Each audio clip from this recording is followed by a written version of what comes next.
Thank you, President Saunders. Caribbean Court of Justice, Appellate Jurisdiction, on appeal from the Court of Appeal of Barbados.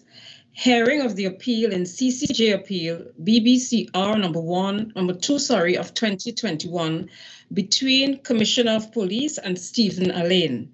The court's full bench hears this appeal. They are Mr. Justice Saunders, President, and the presiding judge. Good morning, everyone. Mr. Justice Witt. Good morning, Counsel.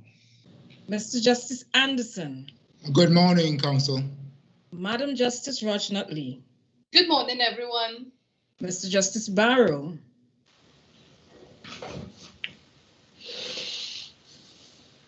Mr. Justice Burgess. Sorry, good morning, everyone. I was on mute. Sorry, good morning, Counsel.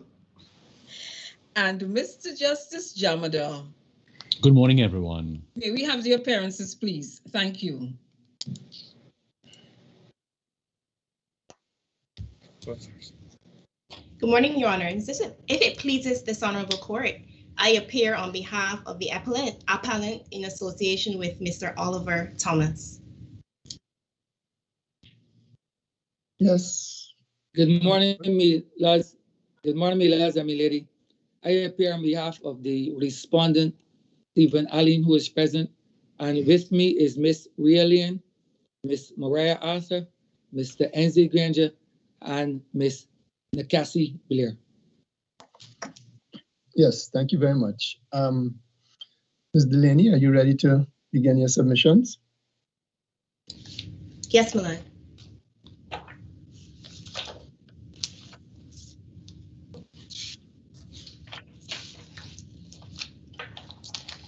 Well, just by way of brief background, the respondent in this case, Stephen Alleyne, was charged with rape contrary to Section 3 of the Sexual Offences Act of Barbados, Cap 139. The magistrate in the case dismissed the charge against the respondent because both the complainant and the respondent are male, and the magistrate was of the opinion that a male cannot in law be the complainant of rape.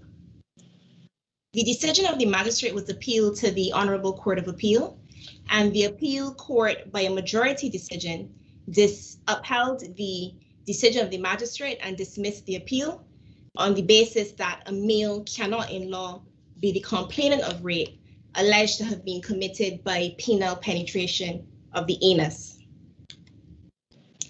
The appeal before this court concerns the interpretation of Section 3, and more specifically in this case, whether a male can be the complainant of rape where the rape is alleged to have occurred by penile penetration of the anus. However, in my submission, the appeal also raises wider issues in relation to rape and whether, one, a male can be the complainant of rape at all, depending on how the rape was committed, alleged to have been committed, and whether only a male can be accused of rape. Because the court would recall that one of the decisions of the majority was of the opinion that a male cannot be the complainant of rape at all, regardless of how the rape was alleged to have been committed. Whereas the second majority decision, that Justice of Appeal was of the opinion that a male can be the complainant of rape, but only where the rape was alleged to have occurred by penile penetration of the mouth or by penetration of the penis by an object. Of the anus by the Sorry, penile penetration of the anus by an object, but not where there was penile penetration of the anus. We have relied, Your Honors, on 4 grounds of appeal, and I will address the first ground of appeal, which concerns the interpretation of Section 3(6) of the Sexual Offences Act of Barbados. Section 3(6) provides that for the purposes of this section, rape includes the introduction to any extent in circumstances where the introduction of the penis into the vagina of another would be rape, A, of the penis of a person into the anus or mouth of another, or B, an object not being part of the human body manipulated by a person into the vagina or anus of another. The magistrate and one justice of appeal were of the opinion that the Section 3(6) meant that the accused can only be male and that the complainant of rape could only be female. His lordship in the Court of Appeal stated that, in his opinion, person in Section 3(6) is constrained by the word penis and therefore refers to a male, and that another, which contextually is circumscribed by vagina, means a female. And that's at paragraph 39 of the decision of the Court of Appeal, which could be found at page 108 of our record of appeal here. Is that Justice of Appeal Chandler, ma'am? Yes, Your Honor. Thank you very much.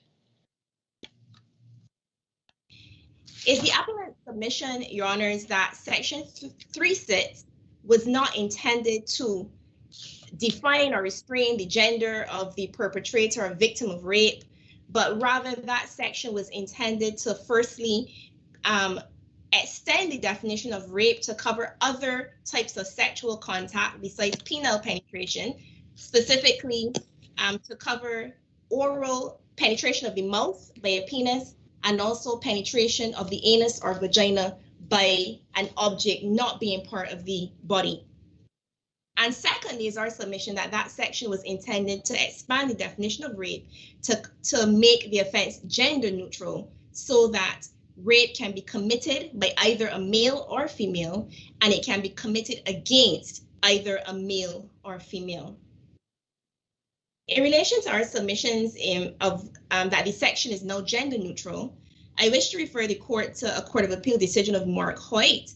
As I stated in my submissions, unfortunately, I was unaware of the case at the time that it was argued before the Court of Appeal, and therefore I did not refer the Court of Appeal to that case. But that decision, which is at page 251 of the record of appeal, was a decision from the Court of Appeal of Barbados. And in that decision, the court discussed the law relating to rape generally, and then they specifically discussed the Sexual Offences Act, which at that time was quite a new act. And in that case, the court said that Section 3(6) of the Act enlarges the category of potential rapists as well as the category of potential victims. A woman, as well as a man, can now commit rape, and a man, as well as a woman, can now be the victim of rape. And that is at page 251 of the record. And I've extracted that at paragraph 7 of my submissions. Counsel. Yes, Counsel. Your Honor. Sorry. Wasn't that case, is that the case of Hoyt you're referring to? Yes, sir. Yes, Your Honor. Wasn't that a case of a male on female rape? It was, Your Honor.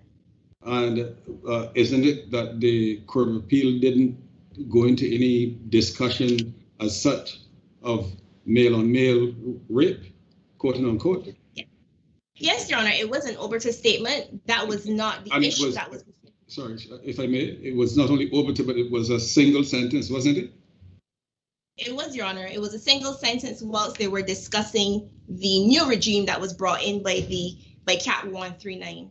But yes, Your Honor. And there was no argument before the court as to whether Section 3 envisaged male on male rape. Just to be clear. No, there was. Okay, thank you. There was not. Okay, thank you very much.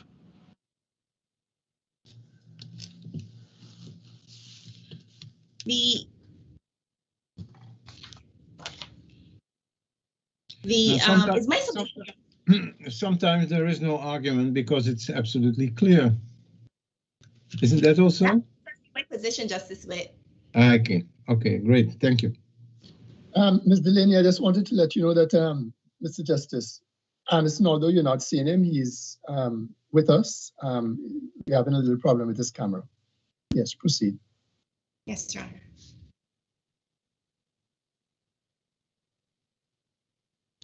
The Court of Appeal, Your Honors, use the words includes the introduction to any extent in circumstances where the introduction of the penis into the vagina of another would be rape. Those are the words that the Ms. Delaney, court... before you go on, just help me with what would you say is the legal status or value of the Court of Appeals statement in Hoyt? Given the clarifications you've given that it was arbiter, etc., what is its status? Is it persuasive? Is it binding? What would you say? What's its status? I would think, Your Honor, that it's persuasive. Mm-hmm. Of some high value because it's a Court of Appeal. How would you characterize it? Yes, Your Honor, I would think that it would be highly persuasive because it is the Court of Appeal. And I understand, sir, that there were no arguments on the point, and that was not the issue that the court had to decide. But of course, it is the Court of Appeal who gave quite a reasoned decision, and they did go quite in depth into the law of rape, the history of rape, and then the current state that the offense of that the law is at this stage, which is Cap 139.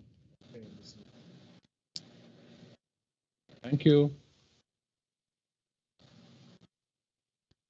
To be honest, it's my submission that the phrase which I just quoted includes the introduction to any extent in circumstances where the introduction of the penis into the vagina of another would be rape. That phrase, Your Honors, rather than circumscribing the genders or defining the genders, that actually refers to the circumstances which would make penetration rape. So in other words, that phrase refers to the issues of lack of consent and the knowledge or recklessness that the complainant was not consenting. That's also the position that the dissenting judge took, and also the position that Justice of Appeal Narain, who was one of the majority, he also said that he was of that view, that those words necessarily referred to, that those words refer to the lack of consent and the mens rea element of the offense of rape. I also refer the court at this stage to a similar section in the Victorian Sexual Offences Act 1980. They've amended it since, so it's no longer the case in Victoria today. But in 1980, they brought into force Section 4, which is worded very similarly to the Section 3.6 of the Barbadian legislation. That section, Section 4, was discussed in the case of John Edgar Hewitt, which is at page 224 of the Record of Appeal, the case, and I have extracted certain statements at paragraph 11 of my submissions, which is at page 182. But in that decision of John Edgar Hewitt, in discussing Section 4 of the Sexual Offences Act 1980, the court said that the section made the law of rape gender neutral. I wish to refer the court also to paragraph 16, which I did not refer to in my written submissions, but paragraph 16 of the judgment of Justice of Appeal Calloway in that same case, he stated that the result of those provisions, being the amendment, was that rape and other sexual offenses lost their gender specificity. Either a male or female could commit rape in the first degree, and the victim could be of either sex. So the courts in Victoria and in Australia have ruled that the legislation, which is very similar to our Section 3.6, makes the act gender neutral, the offense of rape gender neutral, so that it can be committed by either male or female against either a male or a female.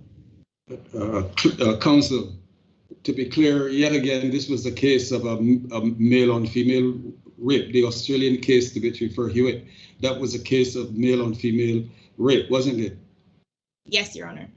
And also what was said by the court was said obiter as well, wasn't it?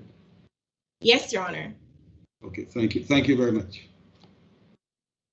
But likewise, it was said, having discussed the relatively new amendment there, and they said that the law was now gender neutral. Counsel, a quick question. Do you have any indication as to why the law was changed in Victoria? Why the wording of the section was changed? My understanding, I don't have the document with me, but I read the Law Commission report, which led to the some amendments in Victoria. And one of the reasons, Your Honor, was to make the law gender neutral so that it can be committed against male or female, by male or female, and also to expand the ways in which rape could be committed. So to add that it could be committed by oral penile penetration of the mouth, and by penetration of the anus or vagina by an object not being part of the body. Did I read the commission report incorrectly when I believe that they thought that the section in the Victorian section was unclear and needed to be clarified? I cannot recall seeing that, Your Honor. Okay. Ms. Delaney, the law that you referred to, is that the one where in parentheses there are the words whether male or female? Yes, Your Honor. And what was the intention of that? Inserting those words. In my submission, Your Honor, they place the words male, whether male or female, in parentheses after person and after another. In my submission, that could only be for emphasis because person is neither male or female. Person is inclusive of both genders. So in my submission, it was not necessary to put the words male or female to further define person, because person is defined as being inclusive of male and female. And in my submission, Your Honors, in the context of Barbados, it was not necessary to define male or female because, of course, we have the Interpretation Act and Section 36 of the Interpretation Act, which provides that words in an enactment importing, whether in relation to an offense or otherwise, persons or male persons shall include male and female persons. So the word person is defined by the Interpretation Act. So in my submission, there was no need for the legislative in Barbados to further define the word person by including the words in parentheses male or female.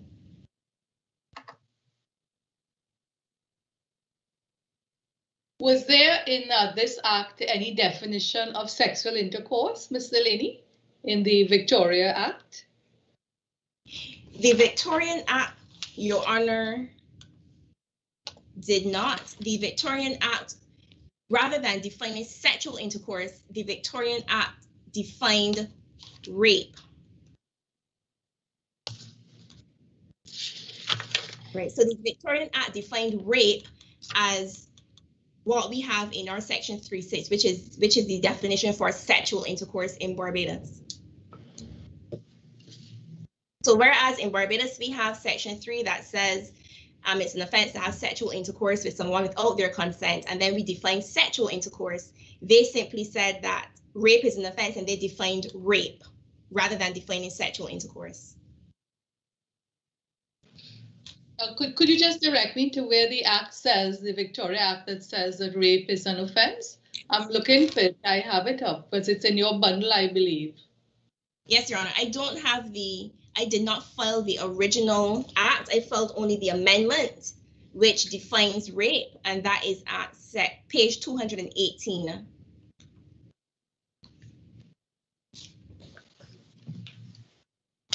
I see at Section 45, a person who commits rape is guilty of an indictable offense and liable to imprisonment for a term of not more than 10 years. I see that in 45. Is that the section you have in mind, or is there an original section? That is it, ma'am, Your Honor. Okay, thank you. And then the rape then is defined at Section 4C. Thank you.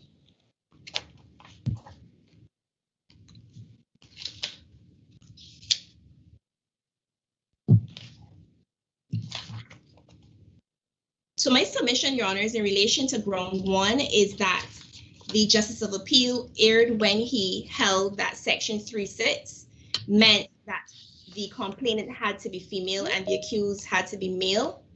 It's my submission, Your Honors, that that section, rather than restraining the definition of rape, intended to expand the definition of rape to cover other types of sexual contact and to include both male and female as complainants and as perpetrators of rape. With your leave, Your Honors, I will go on to ground two.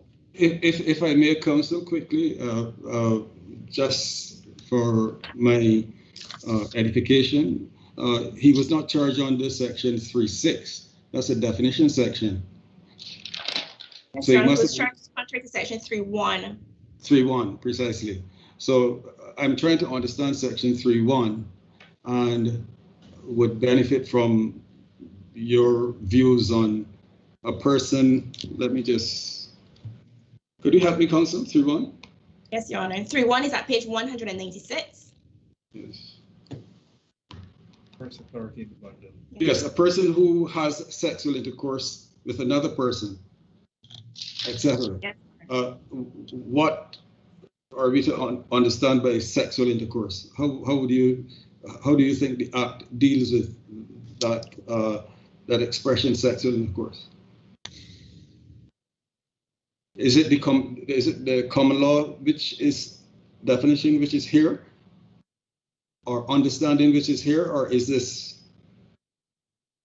a modified version of sexual intercourse? I think, sir, that you have, when you read Section 3 in totality, sexual intercourse would have to include the other types of the other actus reus elements that are contained at Section 3(6).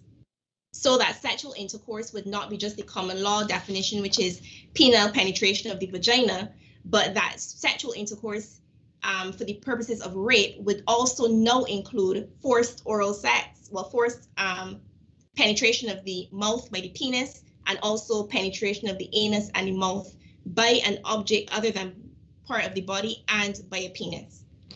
If that's so, counsel, why then at Section 10(3) of the Act, was it necessary to define sexual intercourse?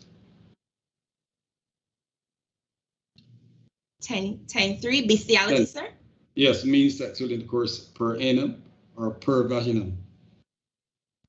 Yes, sir, with an animal. So it's defining, sir, what sexual intercourse means for the purposes of Section 10. But if it does it, the sexual intercourse means something different in Section 10 than meaning Section 3(1).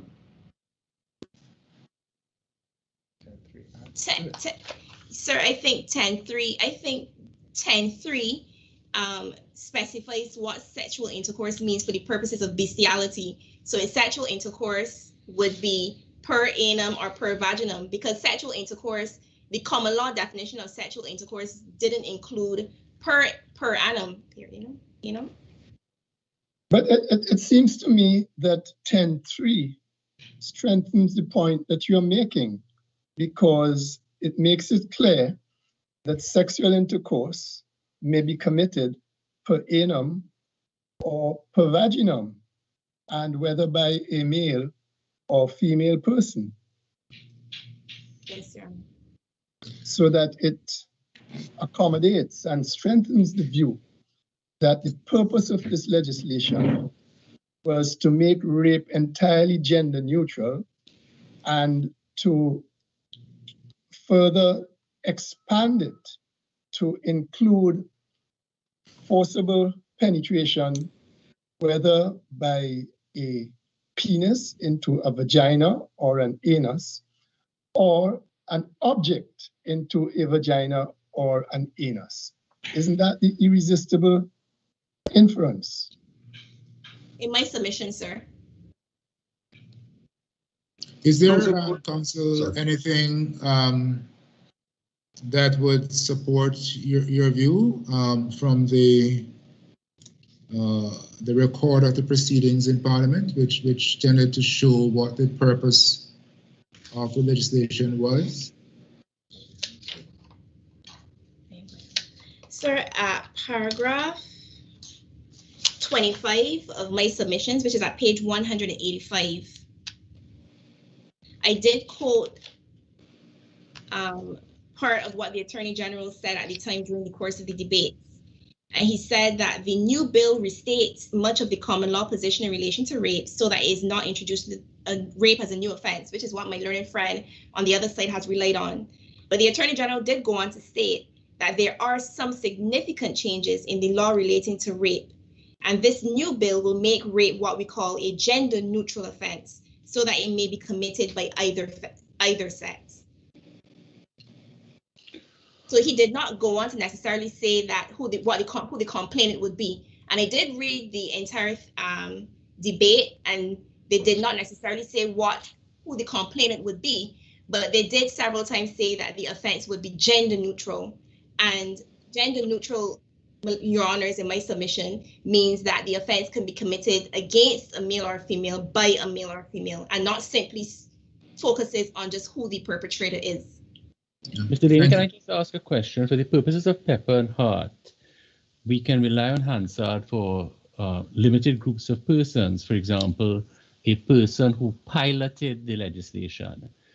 Now, you speak about comments of the Attorney General. Can I just clarify, is it that the Attorney General piloted this legislation in the House, or was this in the lower house, upper house? But the important requirement for Pepper and Hart is that the person upon whose speech we want to place reliance ought to have been at least someone who was piloting the subject legislation. Is that correct?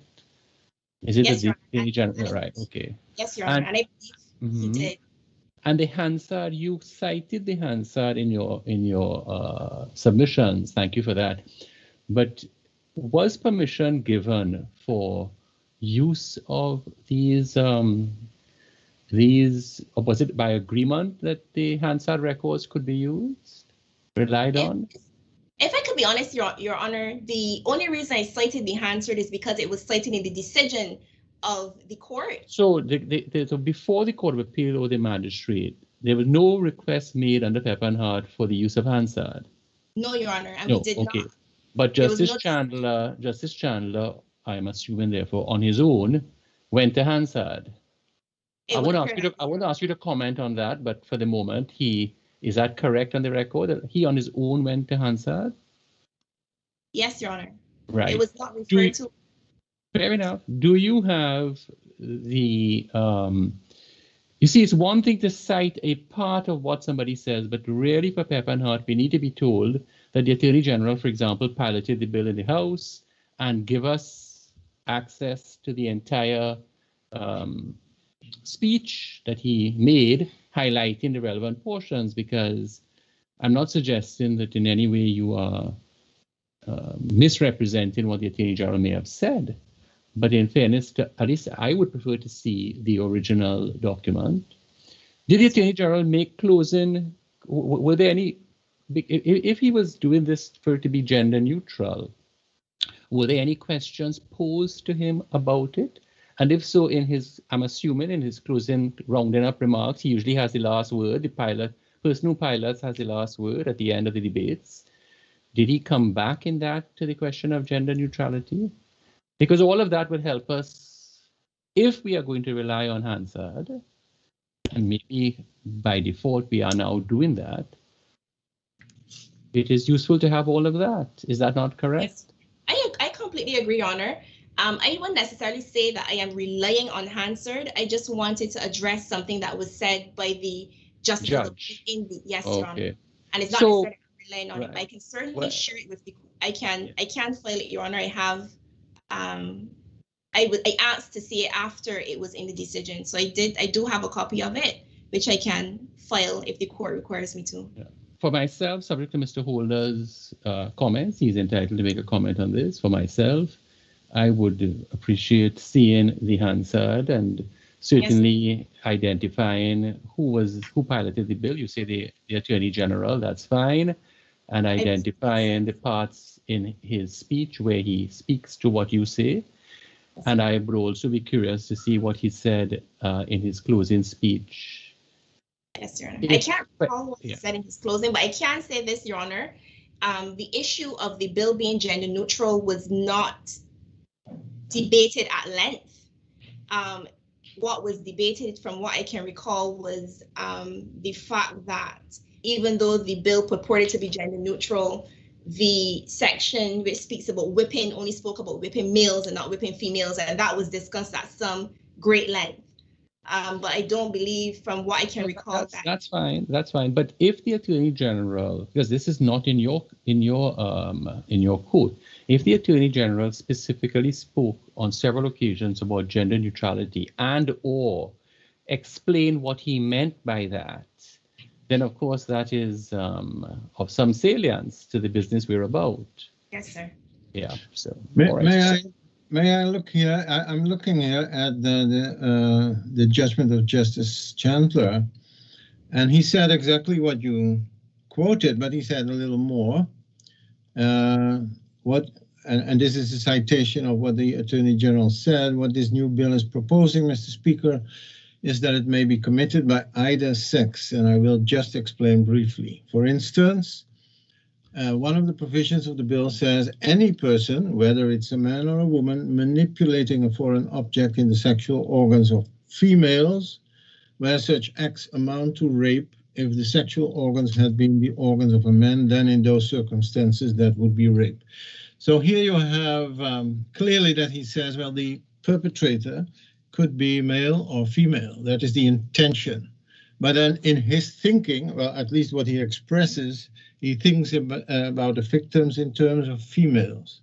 Now, that doesn't say everything, but that is part of the passage that maybe you should also have cited. Because he does not say, he says, yes, it could be committed by both male and female, but he doesn't say, and at least I don't read it here, it could be committed against females and males. He speaks about females in the terms of victims. Now, that doesn't really mean that he intended to limit it to females, but it's still something he said. And so if you cite, you have to cite it completely. I think I agree with that. I'm not so sure if of the strictures of Pepper and Hart should be continued in our jurisprudence, but that is another discussion. As a formerly civil law judge, we would do nothing else but look at the parliamentary history when we have to interpret. Pepper and Hart opened the door a little bit, and in my view, that could be done a little more than has been done up to now. But nevertheless, when you cite something, you have to do it completely, I think.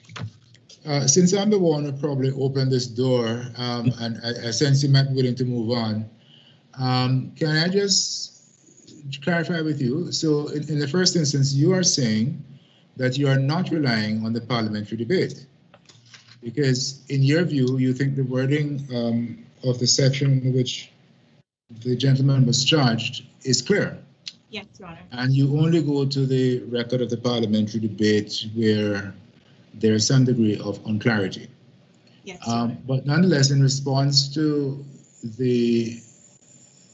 what my brother just said, you have undertaken to file the full speech of the Attorney General who piloted the bill, and to highlight those sections which are relevant to our discussion this morning. Does that summarize it fairly well?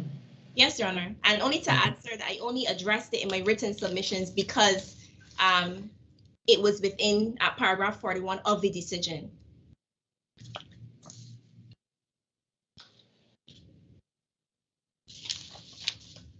With your leave, Your Honors, I move on to ground 2.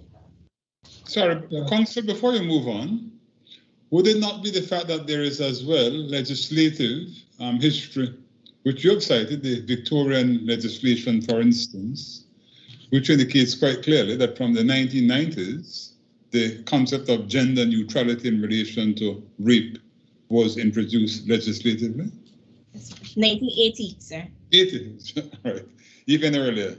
So gender neutrality in relation to rape was a legislative and legal phenomenon and did not depend upon the AG's explanation in the introduction of the, sorry, in speaking on this bill. I'm not saying in the introduction, in speaking on this bill. Is that correct? Yes, sir. Okay, thanks. Sorry, Council, I didn't want to pursue this question, but in view of my brother Barrow's observation, I think that I should give you an opportunity to help me to understand the gender neutrality in this act, where at section 3.4, a husband can commit the offense of rape against his wife, but even though rape can now be procured by any instrument, a wife cannot be liable for rape of a husband. Could you comment on this section in light of the objective of gender neutrality, which is being pursued in this act? Your Honors, all I can say in relation to that is that they made strides in some respects and some things they did not. Thank you, Council. I think, Councillor, an even more helpful response by you would be that the case in England of R against R, I think, which abolished the prohibition or the limitation of rape not being something which you could charge a husband with, that was, in fact, the specific intent of this amendment, to put it in Barbadian law, that which had been established by a House of Lords common law decision. Would that be accurate? It would appear that way to me too as well, sir. Thank you.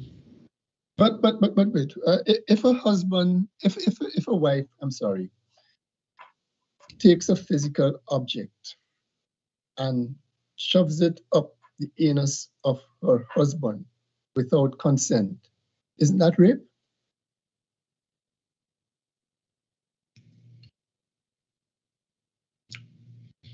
Firstly, let me say, Your Honors, that section 4.3.4 has been amended. I'm trying to find the amendment, but for the court's indulgence.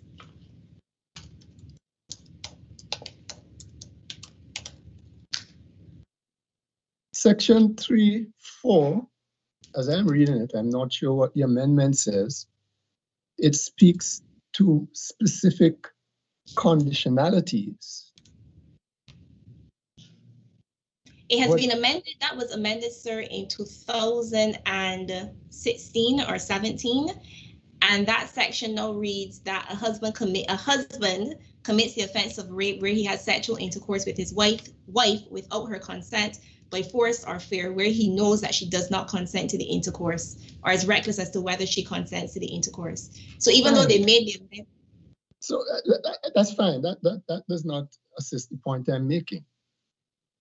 The point I'm making is that there is nothing in this act that says a wife cannot commit rape on a husband.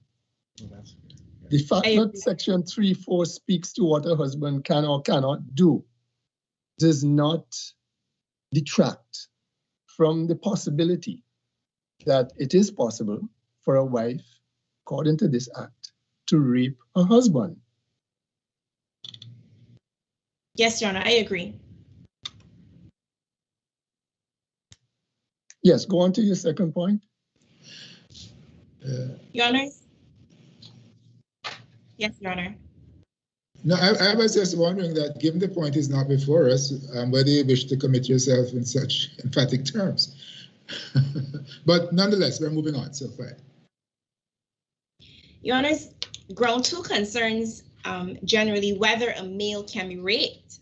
My submissions on this ground are contained at paragraphs 18 to 33 of my written submissions, starting at page 183 of the Record of Appeal. We've already read section 3, so I will not go over that, sir, Your Honors. But it's my submission, Your Honors, that the intention with this section was to revise and reform the law relating to sexual offences, which is the long title of the Act, to revise and reform the law relating to sexual offences. And it's my submission that the intention of Section 3 was to revise and reform the law relating to sexual offences by 1, expanding the class of persons who could commit the offence and against whom the offence could be committed, so it can be committed against males or females, by males or females, and to criminalize other forms of sexual contact besides penile penetration of the vagina. It's my submission, Your Honors, that the legislation, that section speaks to person and it speaks to another, terms which are clearly gender neutral, and they do not use the words male or female or woman or man. And it's my submission that that is an indication that the Act was intended to be gender neutral. It's my submission as well, Your Honors, that the court may glean some guidance from looking at the legislation that existed before. Before the passage of the Sexual Offences Act, the legislation that was in place in Barbados was the Offences Against the Person Act 1868, Section 41, which is contained in my submissions at page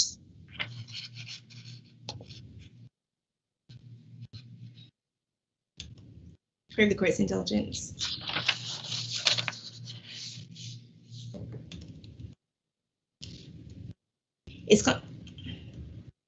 It's contained in page 184. 288. 288 and 289 contains the provisions from the 1868 Offences Against the Person Act. And that act said that whosoever shall be convicted of rape shall be guilty of a felony.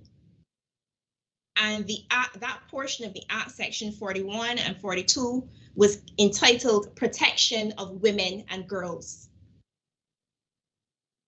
The Act did not define rape. It was a common law offense, and at common law, rape could only be committed by penile penetration of the vagina. It could only be committed by a man against a female. Is my submission, Your Honor, is that the fact that in drafting Cap 139, the legislative refused to use the words male or female. They did not caption the section protection of women or girls. No reference at all is made to any gender specific pronouns. It's my submission that that is also an indication that the intention was to make the section gender neutral so that it applied to both male and females as complainants and as perpetrators of the offense of rape.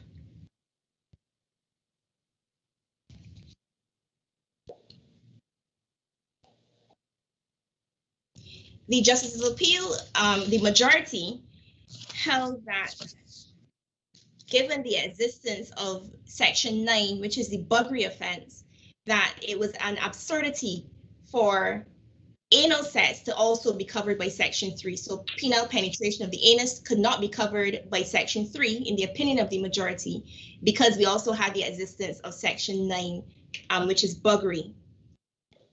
In response to that, Your Honors, I have made the submission that the Act should be read so that it is always speaking.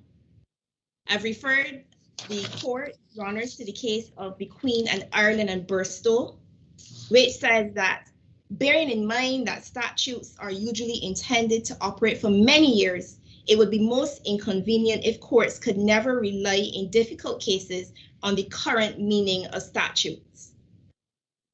And that's at page 185 of my submissions and also at page 300 of the record. I've also referred the court to a family law case of Owens and Owens. And the Court of Appeal in that case said, although one cannot construe a statute as meaning something conceptually different from what Parliament must have intended, whereas here the statute is always speaking, it is to be construed taking into account changes in our understanding of the natural world, technological changes, changes in social standards, and of particular importance, changes in social attitudes. It's my submission, Your Honors, that If the Sexual Offences Act were given an updated meaning, if we interpreted it so that it was always speaking, that would demand, Your Honours, that less or no weight be placed on the existence of Section 9, and that the court would place more emphasis on the interpretation of Section 3. I make this submission, Your Honours, especially in light of what I have called regional and international judicial opinions on the issues of sex, gender, and sexual orientation. In my submissions at paragraph 1131, I've referred the court to the case of Caleb Orozco, which is from Belize, and that's the case that said that the offense of carnal knowledge against the order of nature was unconstitutional.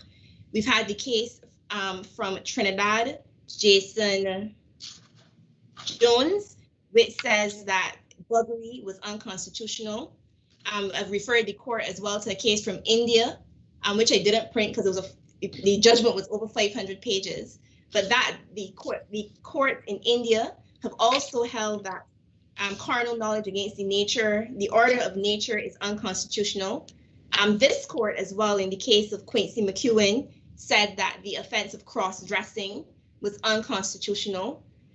I've also referred the court to an article written by a Joshua Heppel, which looks at sodomy laws across the world and shows how courts are the point of view is changing in relation to how courts view sodomy.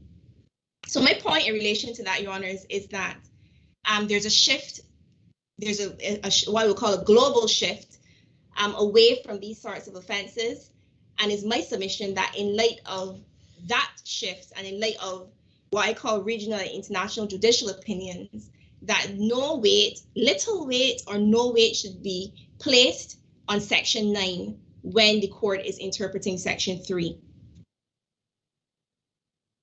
I wish to refer the court to a statement made by the learned president of the panel extrajudicially when he was speaking at the 6th annual symposium on law.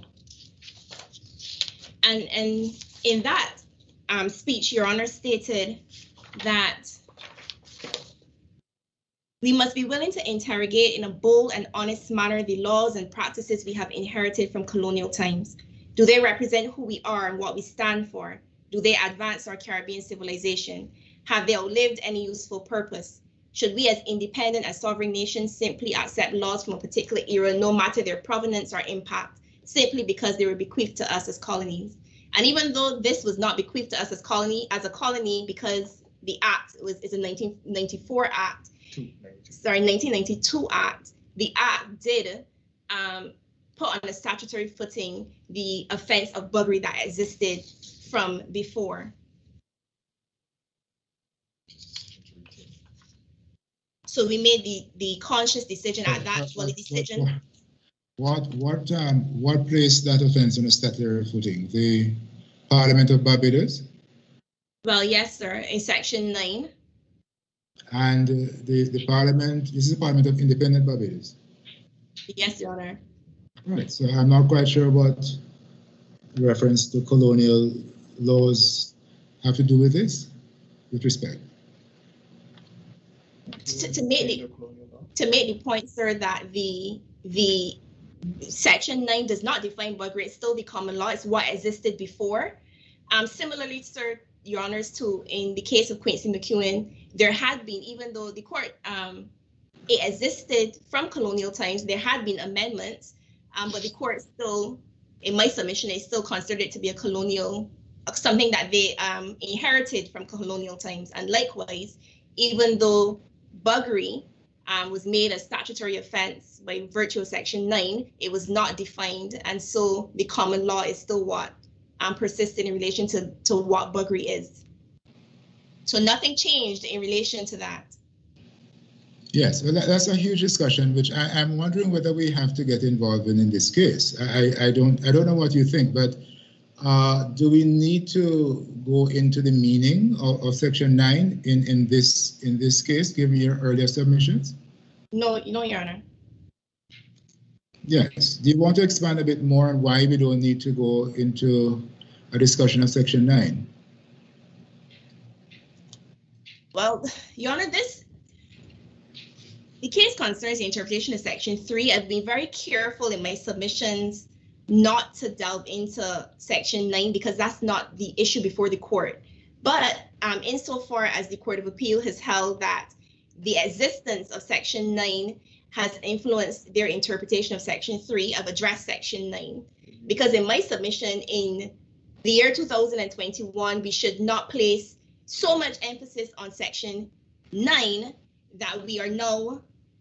But does it have to do anything with the year in which we are counsel, or does it have to do with a statutory definition for rape?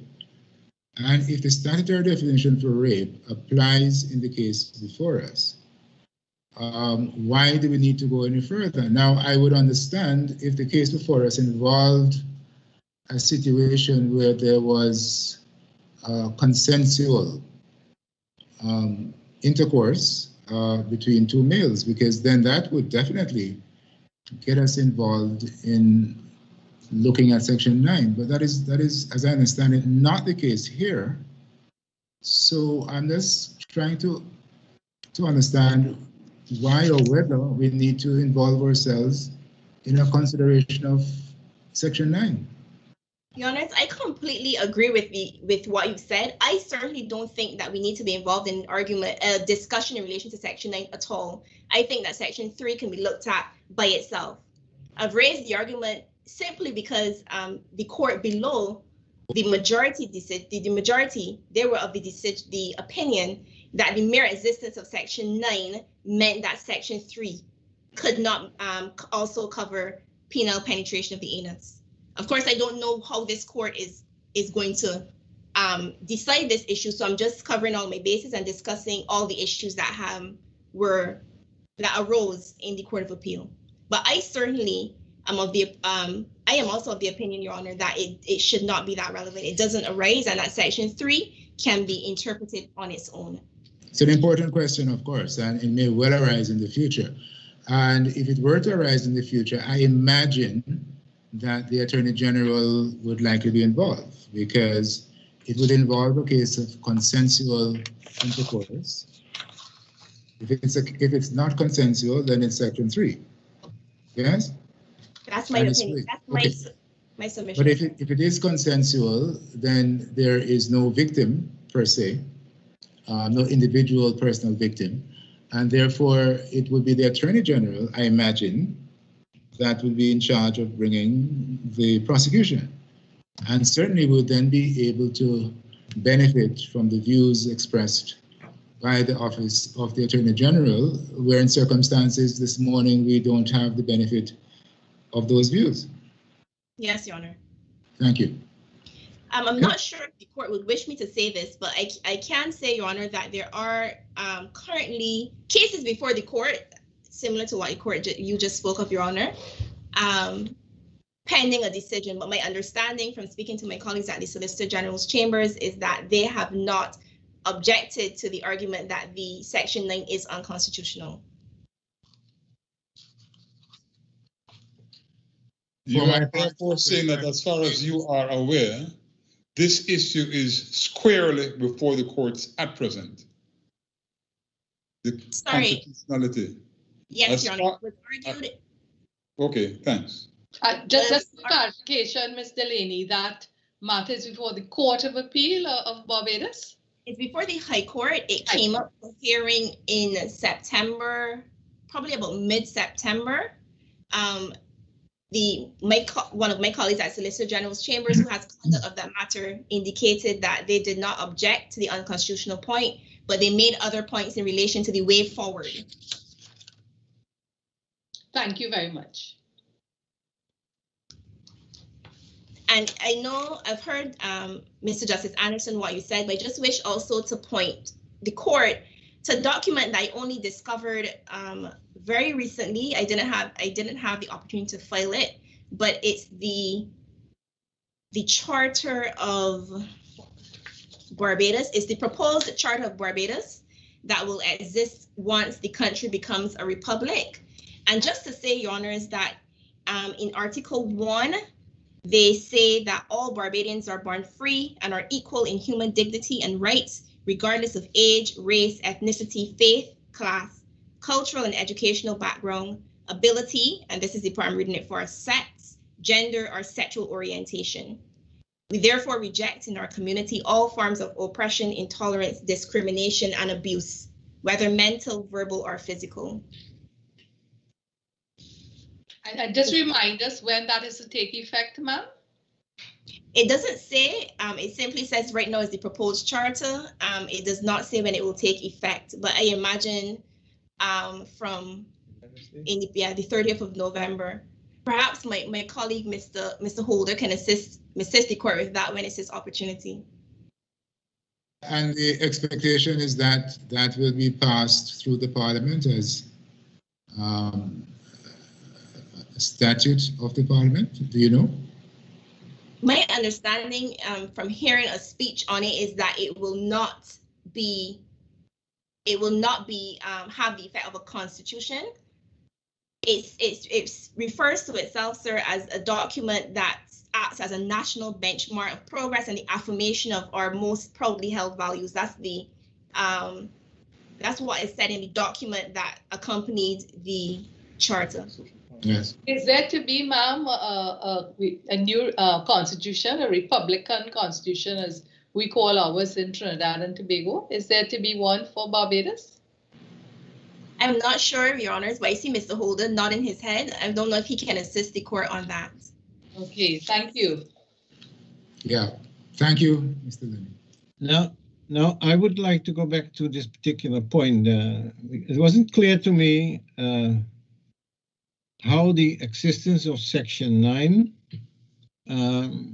would influence the interpretation of Section 3.6. Could you briefly tell me how that, according to the majority, influenced the interpretation? Yes. Your Honors, the majority was of the opinion that Section 9 strictly outlaws anal sex, penetration of the anus. There's no defense. The offense is proved simply by proof of the actus reus, which is penetration of the anus. The court was therefore of the opinion that Parliament could not have intended that the anal sex provision within Section 3 have a defense, which is the defense of consent. But that is what Section 3.6 says. That's my position, Your Honor. Yes. And as I understand it, buggery also includes anal sex between man and woman. Yes, Your Honor, which, Your Honor, I did not address in my written submissions, but that's also what I thought in relation to the decision, the judgment of Mr. Justice Chandler, because Justice Chandler is saying that the act, because of Section 9, the legislative could not have intended the same act to be covered by two sections. But in his decision, he has held that rape can be committed by anal penetration of a female's anus. Yes. And so then when you go and when you go to Section 10, because I understand buggery also deals with anal sex with an animal, that is in 10. Yes, Your Honor. It's even broader in 10 than in 9.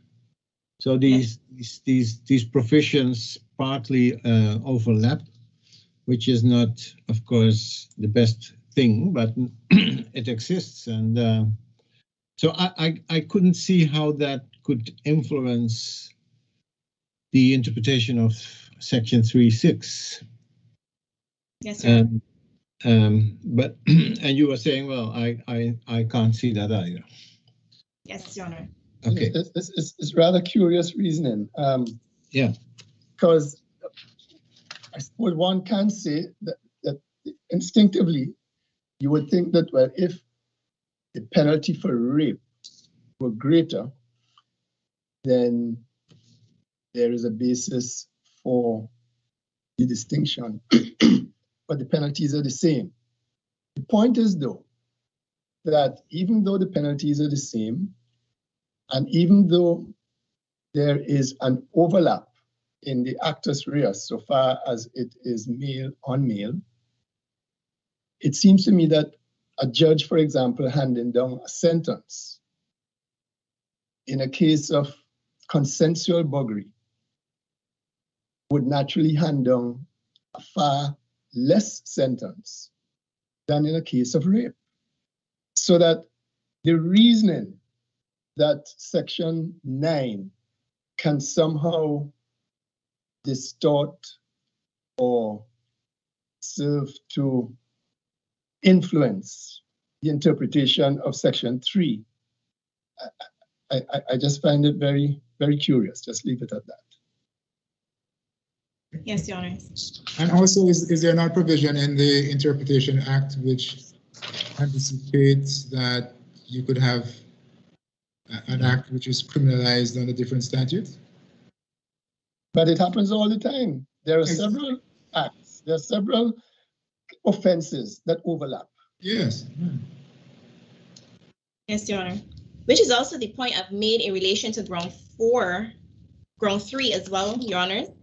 I didn't make the argument I wish to make. No, I did not put in my written submissions. At the time, I thought it might be a little bit too academic, but I still wish to make the point, Your Honors, in relation to the issue of the concept of labeling in criminal law.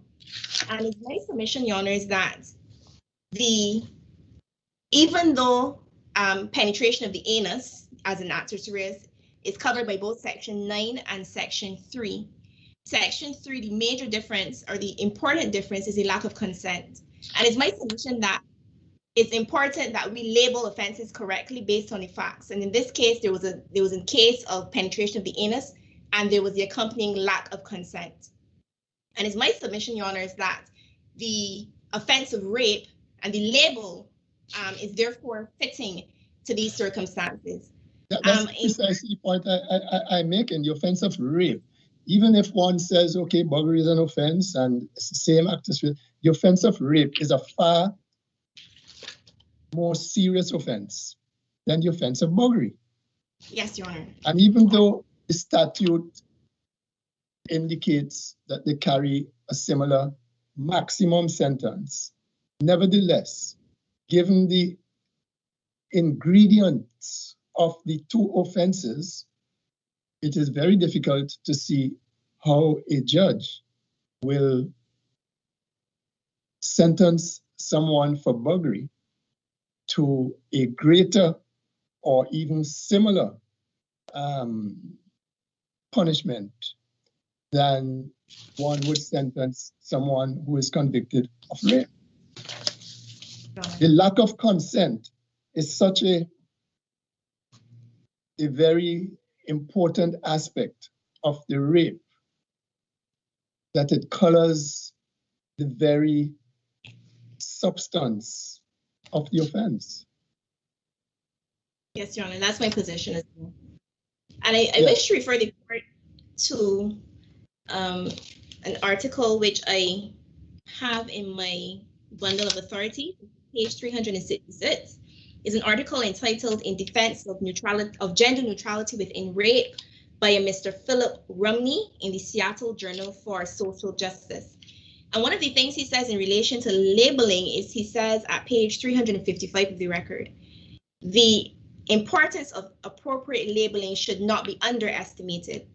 Lack of care in the terms we use to name forms of male violence can result in limited definitions which reinforce the public invisibility of the range of abusive behavior men engage in. And then he says at page 366, in a quote from the Law Reform Commission of Ireland, we are also told that appropriate labeling of offences contributes to the victim's sense of being vindicated and protected by the state, and that any description which seems to understate the gravity of an offence or put it in a lesser category will be resented by the victim.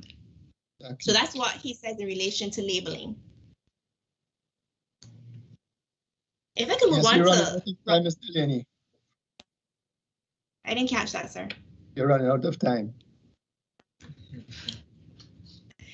All right, Your Honor, I will... Ms. Delaney. Sorry, you may tell yourself that although you're out of time, you may have made your points. Yes, sir. All right, I will just skip ground 3, sir, and go on quickly to ground 4. I hear what the court is saying, sir. I don't know if you're taking. Yes, sir. Well, the expression gilding the lily. Sir, well, I stand on my written submissions, Your Honors. And I urge the court, Your Honors, I will ask the court to I stand by my written submissions, Your Honors, and I will ask the court to allow the appeal. Yes, sir. To allow, yes, sir. Of the Court of Appeal, etc., etc. We are clear what you want. Thank you. Yes, Your Honor. Yes, thank you very much, Ms. Delaney. Mr. Holder, you have a mountain to climb, it seems. You have mountain. As a preliminary, before you start, Mr. Holder, tell us about the compact. I'm curious, and Ms. Delaney suggests that you are an authoritative source as to what will take place in that regard. Sir. In relation to the charter, Milan? In relation to the charter? Yes. That would be. Well, sorry, no, not just in relation to the charges, but it's a document that you mean the charter, Milan? Right.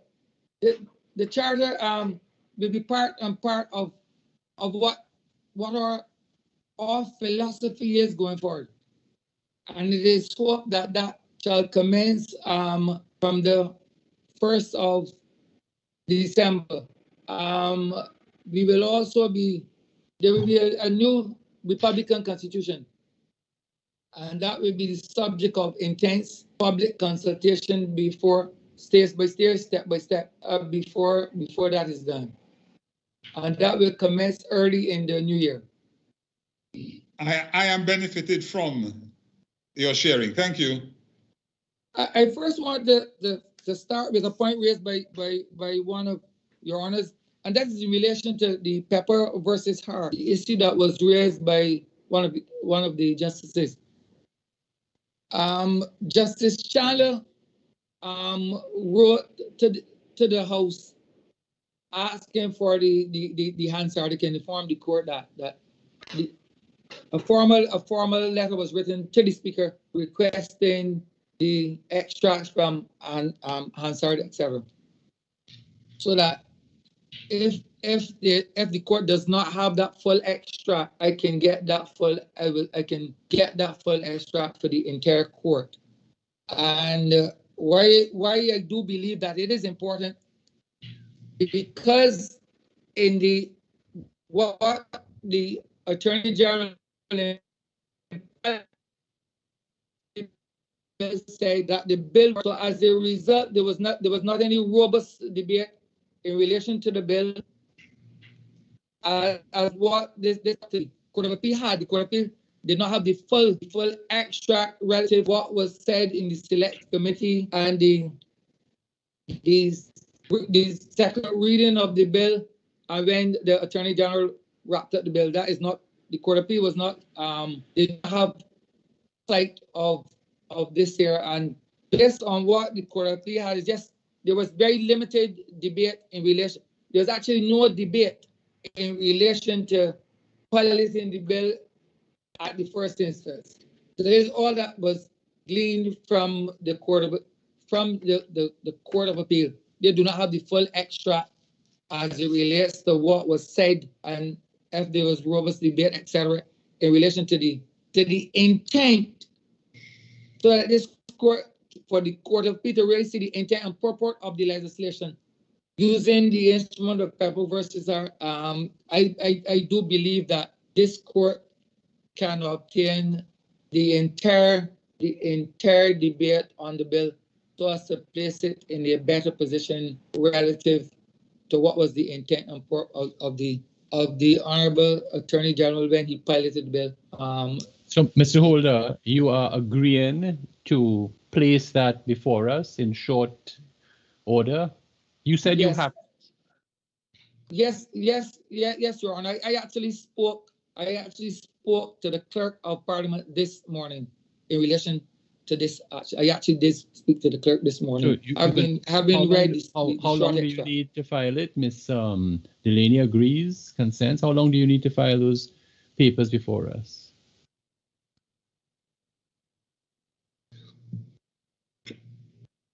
Millard, you're speaking to me or Miss Delaney, Millard? No, to you. You said you have it. You wrote to the clerk to the House. I will speak. I spoke to the clerk this morning. I do believe that you, all things, ceteris paribus, all things being equal, you can get that within a week. I can ensure that it is done with alacrity for this court. Your Honor, if I may, I can file it this afternoon. Do you have something with the official stamp, Ms. Delaney, from the clerk to the House? What do you have? You have the whole document. Mr. Holder is speaking about the select committee and the wrap-up. You have the same document, both of you? I'm not sure, Mr. Holder. No, Millard. No, Millard. This is what the attorney said when he led off, so that it would go to a select committee, and it did go to a select committee. And at the select committee, was there clause by clause? You see, that's the point. The point is when you do the Peppenhart investigation, once you reach there, and I understand what Justice Witt's philosophical position is, but in our traditions still, once you reach there, what you're looking for is, well, all right, was Section 3 debated? Well, when it goes to select committee, as I understand the process, you go through clause by clause. Was Section 3 looked at in select committee? And if so, were there questions? Were there comments? Were there clarifications? That is what, if we reach that stage, we look at it. It appears that now we have agreement. If it went so that for myself, I would like to have both what the speech piloting the bill by the Attorney General said. If it went to select committee, the parts that we are concerned with would be, I suppose, both Section 3 and Section 9, if there is any relevance to that. And in the wrap-up, if the Attorney General spoke to, because often in the wrap-up you then say, well, at select committee, we amended, we proposed this in the bill, but we amended Section 3 because honorable member for the opposition was concerned about, you know what I mean? So that we get a clear sense. Have you been in those sacrosanct chambers, Mr. Holder? Millard, I'm the Speaker of the House, Millard. Well, there you go. So you understand this better than we do. Correct. So you know what we want. You're an insider. That is correct, Millard. That is correct. All right. I only know it from the outside, Mr. Holder. This is why I indicate this honorable court that I will furnish them with all the information, Millard. All right, great. Including the information in the select committee, Mr. Holder. That is correct, Millard. Okay, thank you. In Trinidad, we have a really nice calypso about himself to himself, but I won't go into that. Thank you, Mr. Holder. You're most welcome, Milady. Milady, I start off by indicating to this honorable court this. If a male can be charged with rape, to wit, having sexual intercourse with another male without his consent or being reckless as to whether he consents or not, the respondent believes that there is a presumption that consensual sex between males is permissible. I believe that is a presumption. Everyone can be charged under Section 3, Subsection 1 of the Act in relation to male-on-male penal sexual intercourse, that there ought to be a presumption that consensual sex between males is permissible. Why would that be, Mr. Holder? I cannot follow the logic. I can see where there may be the question whether consensual sex between males is permissible. I can see where the question arises, yes, but I do not see that it follows. But because the question arises. Sorry, but if there's a law prohibiting, if there's an act prohibiting sex between males without consent, this is what Section 3 if one is to use the interpretation as being advocated by my friend and asking the court to interpret in that manner, then there has to be a presumption that and a male over the age of 18, over the age of 16, can have consensual intercourse, sexual intercourse with another male. If one that is the presumption. Yes, but is that a presumption that we have to examine in these proceedings? Because sorry, brother. No, go ahead. Yeah. But more than that, Mr. Holder, the question whether that presumption exists or not is simply the matter of whether there is this presumption. If, for instance, somebody wants to later argue that burglary should not be a crime and so on and so on, that is an entirely separate thing. Exactly. The question now is whether you can commit what is presently a bipartisan crime, a two-party crime. Because remember, with burglary, it is not just as it were, the dominant partner, but it is also the receiving partner who is guilty of burglary. So there are two persons guilty of burglary, where there is the impermissible consent. So that consent in fact, but not in law, can exist, is a given. Similarly, Mr. Holder, in relation to having sex with a girl under the age of 14, consent is not legally permissible, but it is factually permissible. Right. Yes. Having sex with a member of one's family, incest, is not legally consensual, but you can have it against or by force. So the existence of the element of force makes every difference to something, whether or not you can consent to it. But yeah, I understand me that. But therefore the question must be: is there the law that is there the law that permits it in relation to male on male? But that is the point I'm making. Does it matter whether the law permits it or not? If the law does not permit it, does that not simply exacerbate it that it is done by force?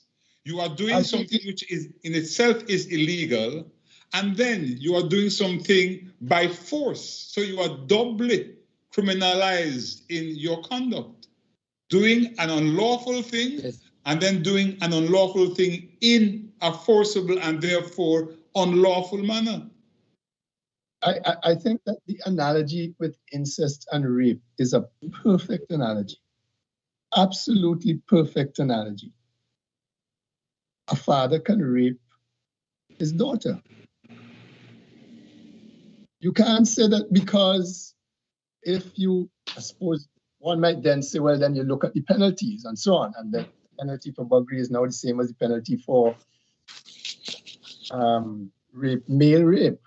But as I pointed out when I was speaking when we were receiving Ms. Delaney's submissions, even that you need to go further. But I think it is a perfect analogy as to incest and rape. I move on, Milas. On the 13th of February 1992, the Sexual Offences Act was passed, tabled as an act to revise and reform the law relating to sexual crimes. The matter that is engaging this honorable court's attention is embodied in the grounds filed by the appellant, which relates to Section 3, Subsection 1, and Subsection 6 of the bill.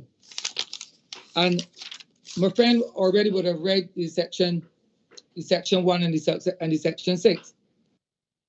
I do believe that of import in relation to this bill is the fact that the part of this act was transposed to a large extent from the Crimes Sexual Offence Act 1980 of Victoria. And Section 4 of the Act, very similar in nature to Section 3, Subsection 6 of our Act. which says rape includes the introduction to any extent in circumstances. Mr. Holder, sorry to interrupt you. I just want to pause on a detail. Yes. You're saying to us that certainly Section 3 and 6, Section 3 subsection 6 is imported or transport from. Right. No, that's fine. No, what I want to ask is that an assumption you're making because of similarities, or is that from the Hansard? In other words, is that a question of inference that you are making? A question of inference, oh, okay, right. A question of inference. No, fair enough. A question of inference. Yeah. And it continues, Milad. In circumstances where the introduction of the penis of a person into a vagina of another person would be rape of a. The penis of a person into the anus or mouth of another person, and in parentheses, whether male or female. Or B, an object not being part of the body manipulated by a person, and in parentheses, whether male or female into the vagina or anus of another person, parentheses again, whether male or female. And it goes on, for the purposes of this act, an act of sexual penetration is A, the introduction to any extent of the penis of a person into the vagina, anus, or mouth of another person of either sex, whether or not there is emission of seed, or B, the introduction to any extent of an object not being part of the body manipulated by a person of either sex. Mr. Holder, may I just interrupt you? I'm sorry again, but if it is not the case that the Barbados legislature disclosed, or it was clear that they were looking at the Victorian Act and using it as a template, then how does whether or not the Victorian Act has words included in parentheses or not, how does that lead to a matter of inference about intent? If the argument was that, listen, the Barbados legislature looked at, considered, and lifted the Victorian Act, that is clear. Look at Hansard or whatever. Look at the green paper or the white paper or whatever was, put before the Parliament. Therefore, when they changed words in the template, that is the Victorian Act, they must have done so intentionally. So I am asking this court to pay attention to the fact that they looked at this, copied all of this, but chose to omit or include certain words. But I can see that at least that is a line of argument that may be helpful. The answer, of course, may lie in the Interpretation Act, but leave that for the moment. But it seems to me what the best we can do with the Victorian Act is that this is a piece of legislation that is similar. It exists in Australia, and it may have or may not have a certain meaning as interpreted by courts across there.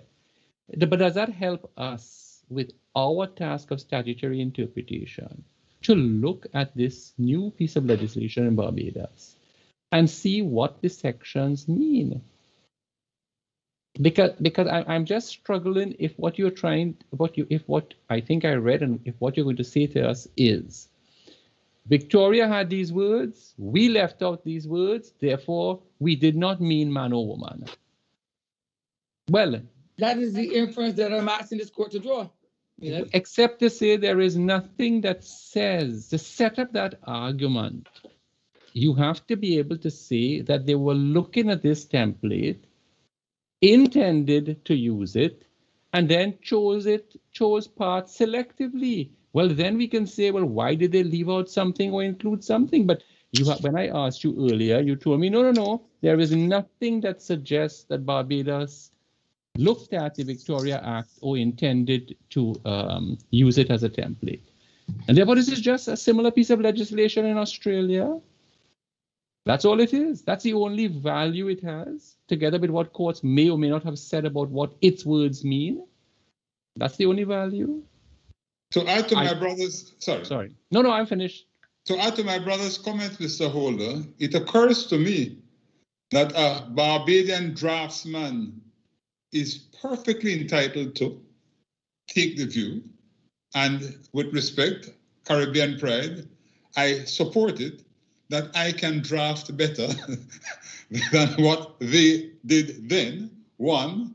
And two, in addition, I have the benefit as the current draftsman of improving, given the passage of time and given the application and my broader appreciation of what is now no longer a new concept. I can draft it better by doing it in this way. So the possibilities, as my brother said, are really quite open. And just to add to that, and also knowing what my interpretation act says about person. So Milad, anyway, I don't want to delay you. I'm just raising that because I am pressed to follow how this is going to help us. The excerpts, Milad, perhaps the excerpts from the Hansard will either exonerate or add to the issue that I've raised, Milad. Right. The issues that this court, the respondent respectfully asks this court to examine with care is, one, what was the intent of the legislature in piloting this bill and it being eventually passed into making rape a gender-neutral offense? And two, the wording of the statute assisted the legislature in achieving its objective of making this bill a gender-neutral offense. Three, what was the law prior to the passage of the 1992 Act in relation to sexual offenses? Four, what is the law relative to the Act since the sexual offenses since the Act of 1992? I would urge the court to examine with a degree of care part of the excerpt from Dr. Wilson Alleyne's thesis. I believe that is referred to in the bundle by my friend. In my bundle at pages 791 to 803. Where there's reference, and he provides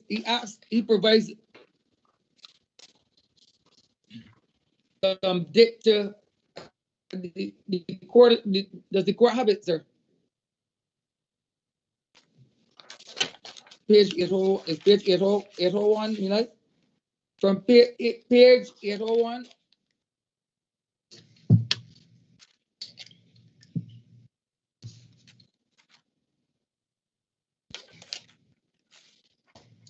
And I read this thoroughly, Millet.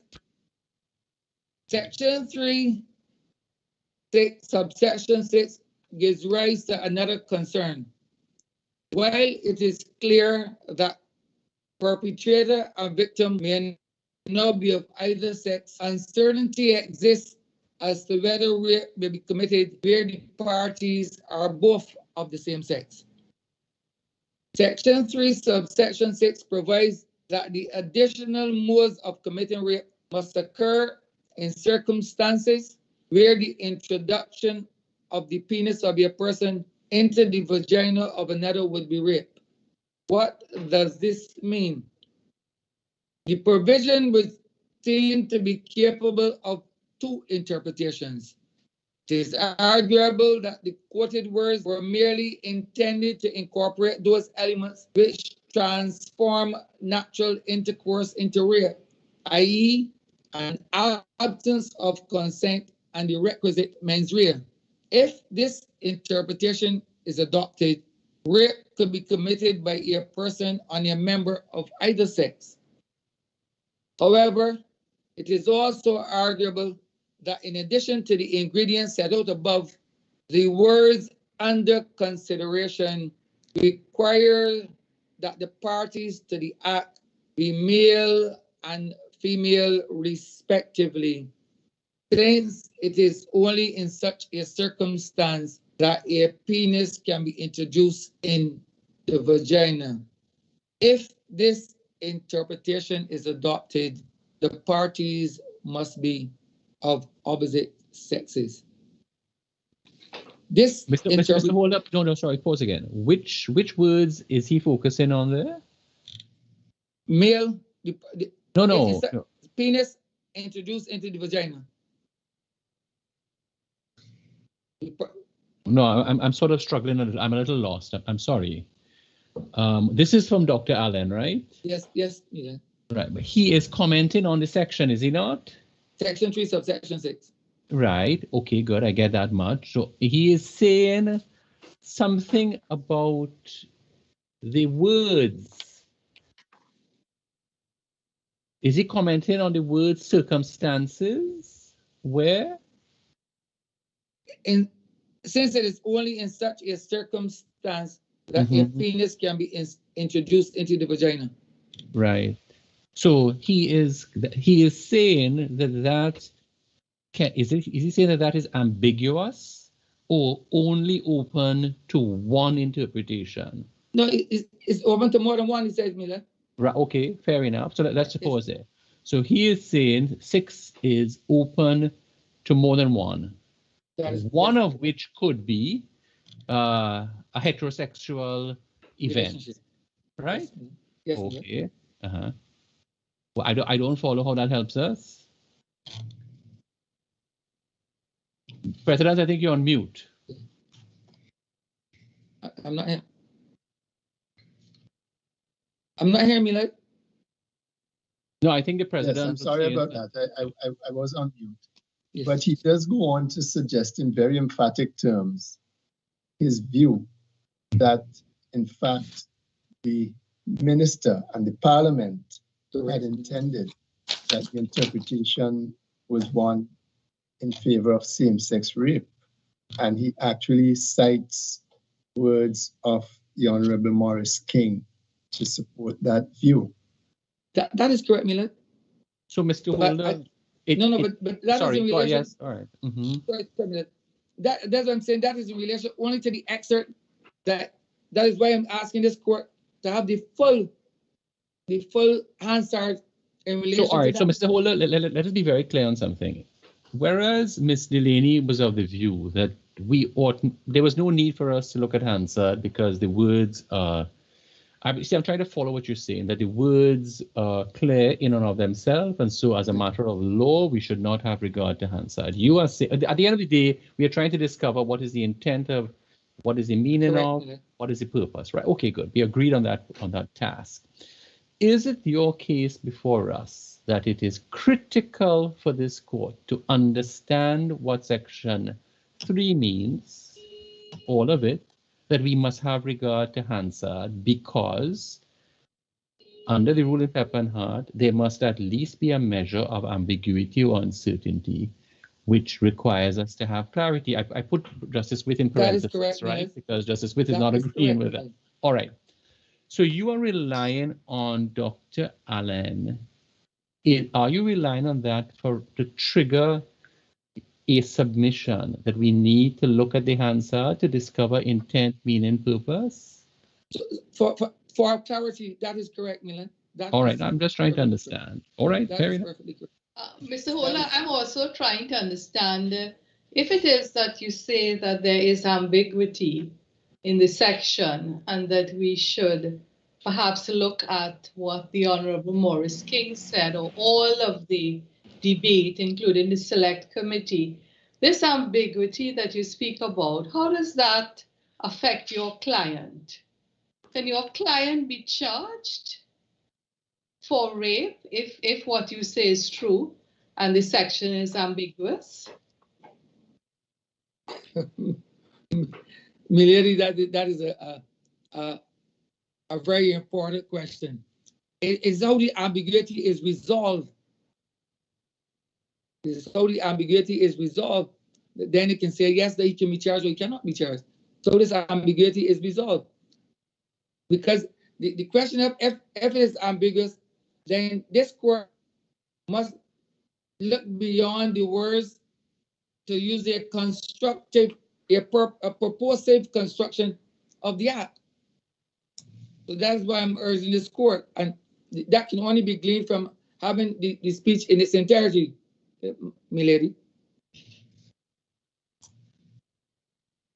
But are you satisfied that the words of the legislation are unclear, are obscure, or are ambiguous? Milady, I'm not hearing you. I'm not hearing you so well, Milady. Are you satisfied? Are you satisfied? Because pepper and hat, as I understand it, only becomes relevant if the words of the statute are obscure or are ambiguous. Are you satisfied? To more than one interpretation. And you're satisfied that that is the case? That it can lead to more than one interpretation, Milady. I see. Mr. Holler, why I'm asking is that I'm just looking here at, I think it's a well-regarded work by Professor Bella Antoine, and she speaks about the importance of the liberty of the individual, the liberty of the subject. And when you are looking at statutory interpretation concerning a clause, like I imagine the one that we're looking at, one has to be very careful how one interprets, so that if there is some lack of clarity, if there's, I think the president used the words, if it's obscure, it's ambiguous. How does that really affect your client? What is your client's position if you say we must go to the Hansard to look to see what was intended and what was debated and argued? Because the liberty of the subject is a constitutional, is embodied in the Constitution. And that is of paramount importance in relation to the Constitution and to any crime for which a person is charged. And the Constitution must trump any act if it is deemed unconstitutional, for example.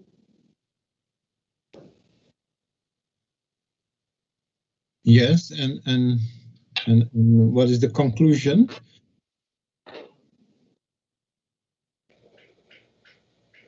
That there's a need, that there's need for clarity.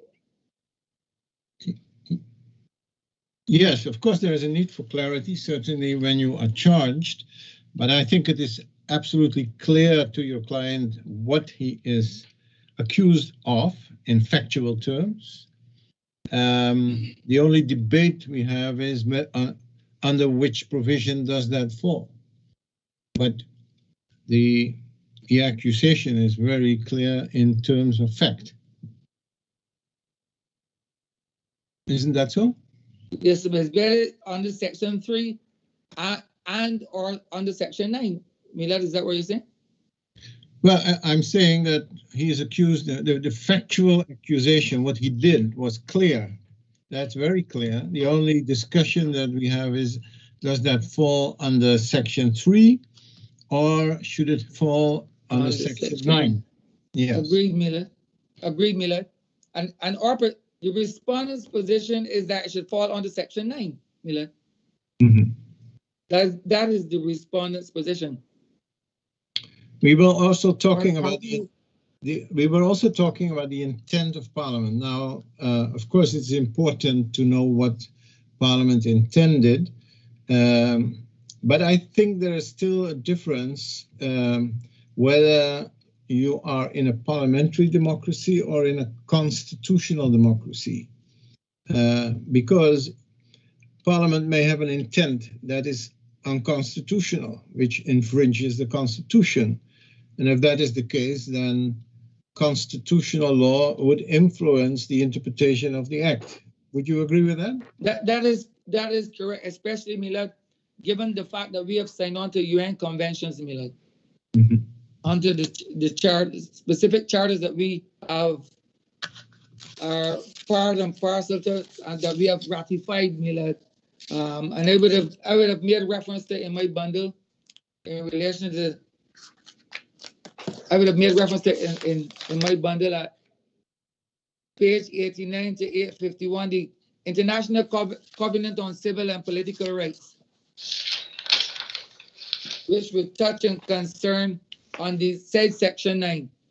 My friend has also indicated earlier in relation to other matters that engaging our High Court attention, and I'm also involved in one of those matters relative to the same Section 9 of our Sexual Offences Act.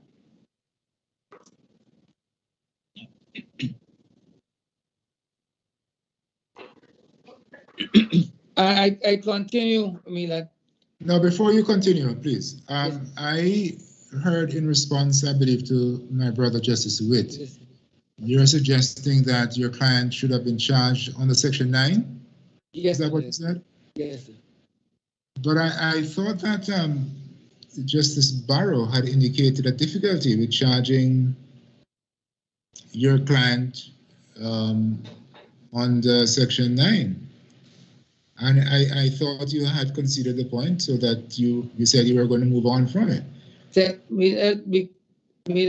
No, because Section 9 is the act that under which, for want of a better word, that persons are charged for burglary. No, but as I understand His Honor, he was suggesting that under Section 9, there's a case where both persons are guilty of buggery. Buggery is prohibited. So that is a case then, if I understood him correctly, where there is consensual activity on the part of both men. So if that is the case, consensual, yes, consensual sexual activity. Because right. No, I think it's my fault. My fan was on. I'm sorry. No, I thought he was suggesting that where the charge is appropriate under Section 9, may well be a case where both men have consented to the act. But in this case, one person did not, and therefore it would not be appropriate or proper or possible to charge under Section 9. No, Milad, with the greatest of respect, this is the first charge I'm seeing since the passage of this legislation where a person has been charged under Section 3, Subsection 1. In all yes, sorry, Counsel, but with greatest of respect, that is not dispositive of the issue. I mean, because it has not happened before, doesn't mean it can't happen. No, but I am aware of not both the complainant and the perpetrator being charged under Section 9, Milad.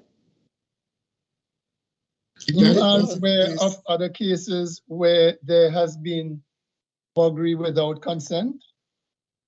Yes, Milad. And both persons were charged under Section 9? No, Milad, only one person, Milad, that's what I'm saying. Only one person.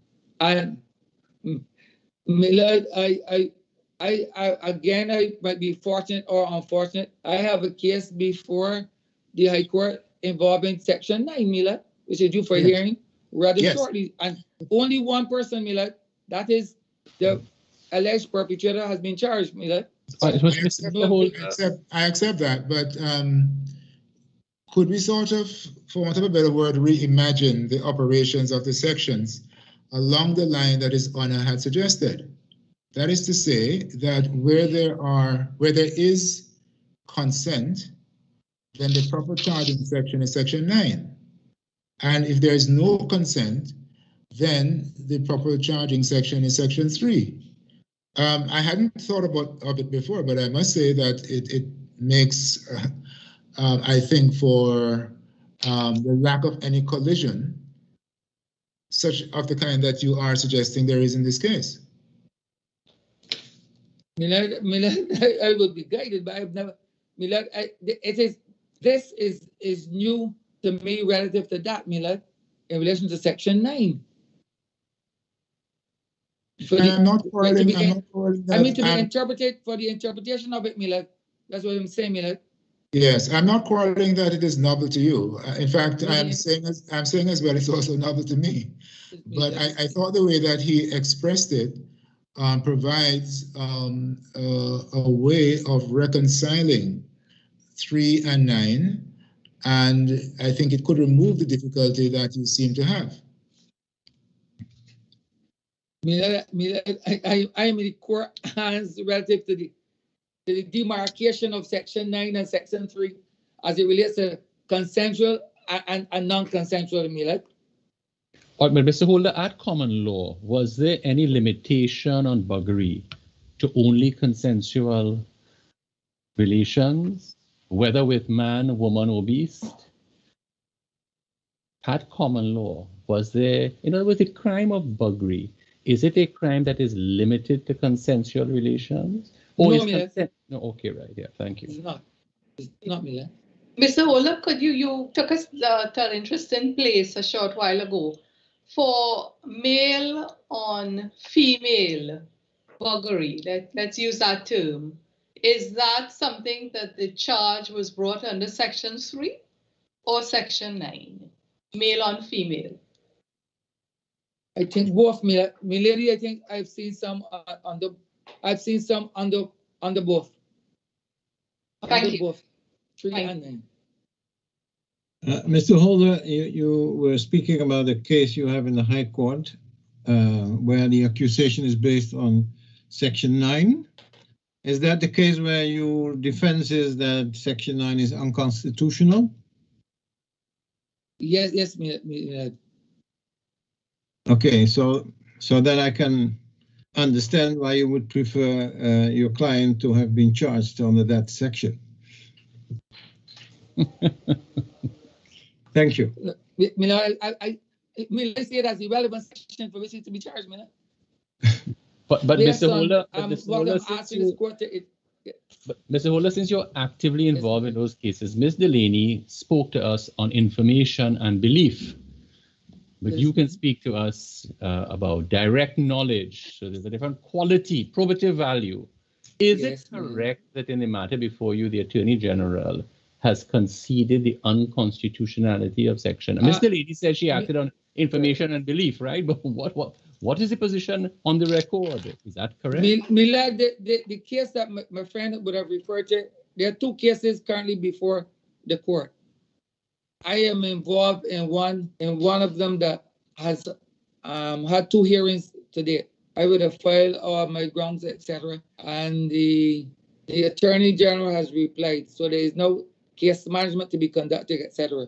Has the Attorney General conceded the unconstitutional? Not in the matter that I'm doing. Not in the matter that I'm doing at this point in time.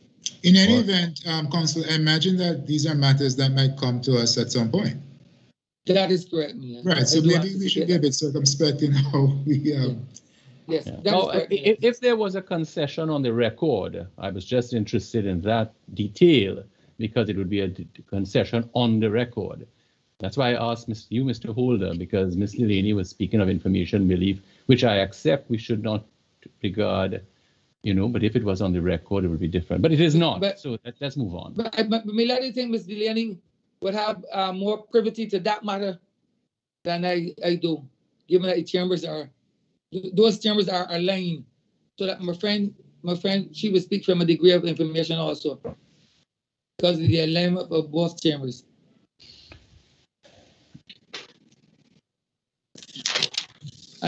And I continue, Milad. For purposes of this appeal, Milad, the respondent rests on his submissions, Milad, and asks this court to find that the decision of the Court of Appeal was sound in judgment, Milad, and that this appeal should be disallowed. Yeah, Mr. Holder, I have a slightly ticklish question to ask you. Yes, Milad. Right. Which of the Court of Appeal decisions do you endorse? Which of the opinions? Because Justice Narine takes a different... Yeah, No, Justice Narine accepts. Sorry, man. Justice Narine accepts that Section 3 on the face is gender neutral, and that male-on-male rape per anus can occur. He says that. However, his ratio is, bearing in mind Section 3, I should have said, bearing in mind Section 9, that would lead to what he calls an contradiction and absurdity, and therefore comes to his conclusion. Justice Chandler takes a different route, which I'm not going to rehearse with you. So but I just want for the record to ask you, which of those two approaches is it that you prefer, or you prefer neither, and you have your own that you've put in writing? Right. Two things, Miller. I accept in total the decision of Justice Chandler, and I accept the rationale in Narine relative to subsection 3 and subsection 9, the absurdity. So I'm in total agreement with Justice Chandler's ratio, and I accept Justice Narine's ratio relative to the absurdity between subsection 3 and subsection 9. Good. Now, if when we look at Hansard, Justice Chandler's interpretation of what, because Ms. Delaney says she's looked at Hansard and she says, oops, what Justice Chandler says, it does not say.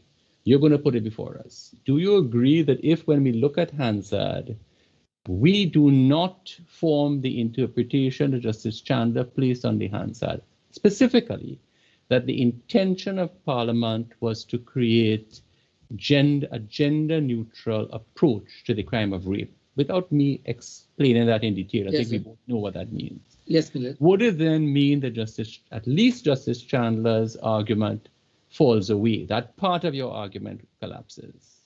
It would have to, Millett. All right, good. It would have to, Millett. Fair enough. Fair enough. I cannot contest that. No. I'm okay. I'm okay with that. I'm just clarifying. I cannot contest that, Millett. Right, and that depends on whether, if we read Hansard, we form a different view. As simple as that.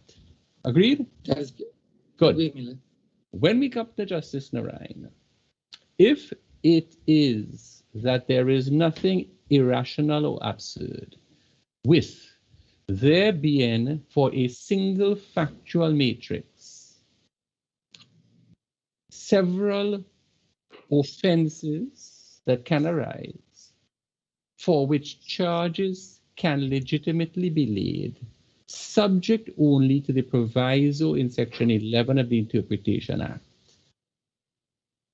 You understand what I'm saying, right? Yes, Miller. Then we have to concede also, Miller. Therefore, therefore, Justice Narine would be wrong, right? I would have to concede. That is correct. I would have to concede, Miller. Good. Thank you. That is without every clarification. Could I just ask you this? You would concede that your client was charged with a very, very serious crime, I wanted to say. Would you agree with that? That is correct, Miller. So your client was charged with forcibly invading somebody's person. You are saying that your client cannot be charged under Section 3 because your client, a man cannot rape another man, to bring it to bear tax, as I know Barbados is sometimes. Yes. Okay. So you cannot be charged under Section 3 because a man cannot rape a man. And you're also saying, I think, that he cannot be charged under 9 either because buggery is unconstitutional. So for this very serious act of invading somebody's bodily integrity, what is it that your client cannot be charged under the criminal law? No, Millett.